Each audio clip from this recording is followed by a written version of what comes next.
You know, often when you preach to people, they say, "But I haven't killed anyone, I haven't been to prison, I haven't stolen a million." And some people say things like that when you preach, especially those who have picked up on this history of communism. But at the same time, these people, they adhere to a strong ideology of communism. For example, they are for communism. For example, they can support dictators. Today, you know, there are plenty of people who support whom and different ideas. Nazism, fascism, communism, and so on.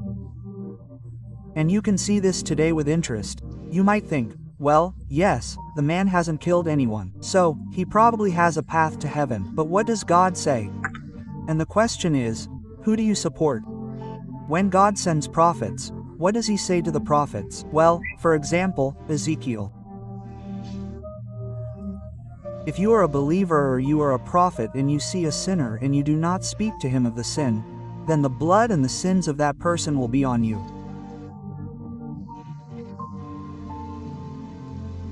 You become an accomplice. If you see a sinner and you speak to him of the sin, the choice remains with the sinful person. He will hear you or he will not hear you. But if you have spoken to a person and you speak of the sin, then his sin does not remain on you. Ezekiel chapter 33. Therefore Jesus in the same way he said in Matthew in the 25th chapter in this same one.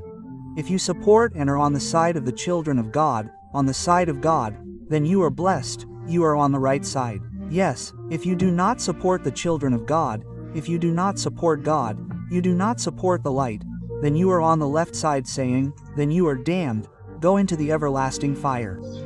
And when a person, he supports, says, I have not killed anyone. But if a person supports, for example, communism, the ideology of communism and the like, then, God says, he then becomes an accomplice to all sins. Communism, when he supports some people, politicians, anyone he supports. He must clearly understand who he supports. Therefore, it is very important who you support. You need to support Jesus Christ and always understand where Jesus is, where God is, and where the darkness is, and where Satan is. And when I first turned to God, it was always interesting.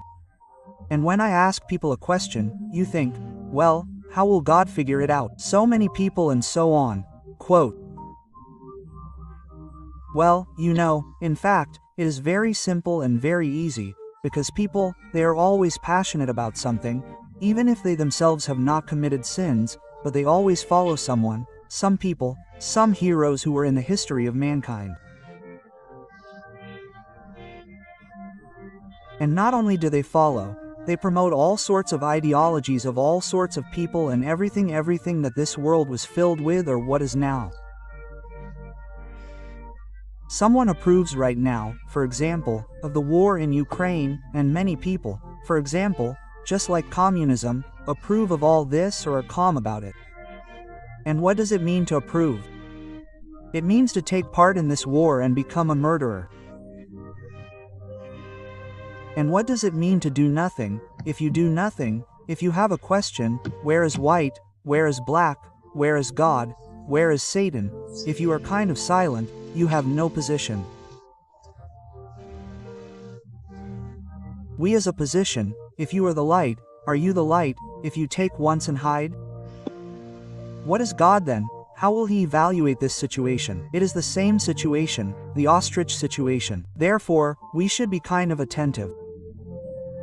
I am not saying that we should, as believers, become politicians or do something else. First of all, we must be believers.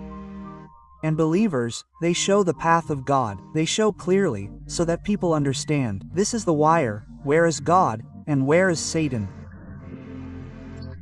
And you know, if you read the Bible, you can see that when Jesus came, he always spoke to the political authorities, and the religious authorities, and the Sadducees, and the Pharisees about the problems, and about sin, and that hell awaits them for this, hell awaits them for this. Jesus did this. That is, Where there was sin, he said it was sin. John the Baptist did the same. And it doesn't matter what kind of people they were, politicians, presidents, artists, or any other stars, it doesn't matter at all. All of this pales and no one in comparison with God. That's why the greatest prophet and man John the Baptist did this. He showed where the sin was, and he exposed people in sin. He exposed the king. That's what Jesus Christ did. Even when Jesus was called and Pilate judged him, what was the dialogue when Pilate said, "Well, who are you?" What? Jesus says, "I came to testify, I am the truth, and I came to this earth to testify to the truth." And Pilate decided, he said, "I have power over you." And what does Jesus say? That you are a sinful man, and those who gave you power over me, so that you could judge me, they are even more sinful than you.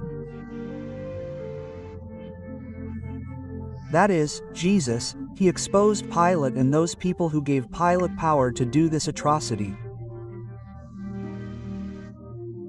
In the same way, we can look, Jesus ascended, we see Stephen.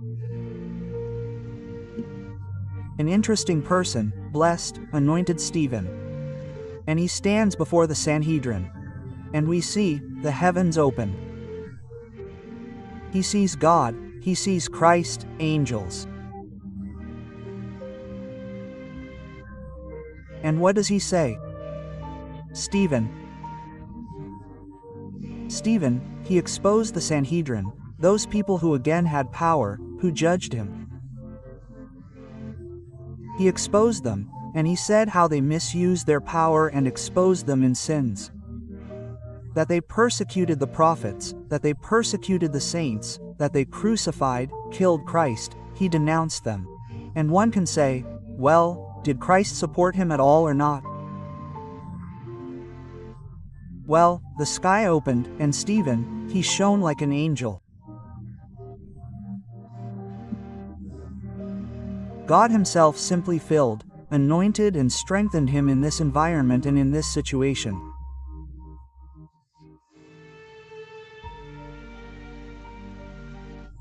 We see the following situation of a great man, such as the Apostle Paul. Paul is preaching, and what is he talking about there?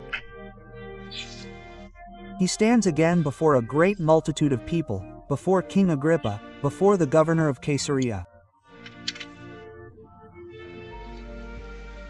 And all the nobles gathered, a multitude of people gathered. And they say to Paul, "You can speak, say your opinion." So, he says that God delivered him from the Jewish people and from the Gentiles. He says that God sent his Gentiles to open their eyes, so that they would turn from darkness to light and from the power of Satan to God. And by faith in me have received forgiveness of sins and a lot with the saints. Therefore, says King Agrippa, I was not disobedient to the heavenly vision. So, I showed the greatest people from the New Testament. This is John the Baptist, this is Stephanus, this is the Lord Jesus himself, this is Paul.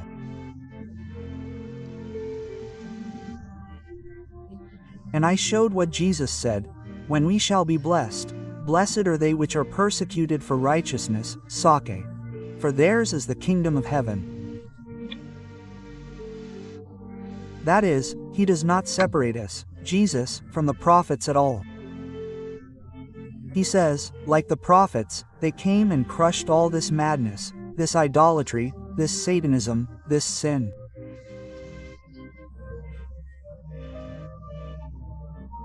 And he shows in exactly the same way the children of God, the believing people, if they are believers, if they are really not ostriches or anyone else, but they are believers and the children of God.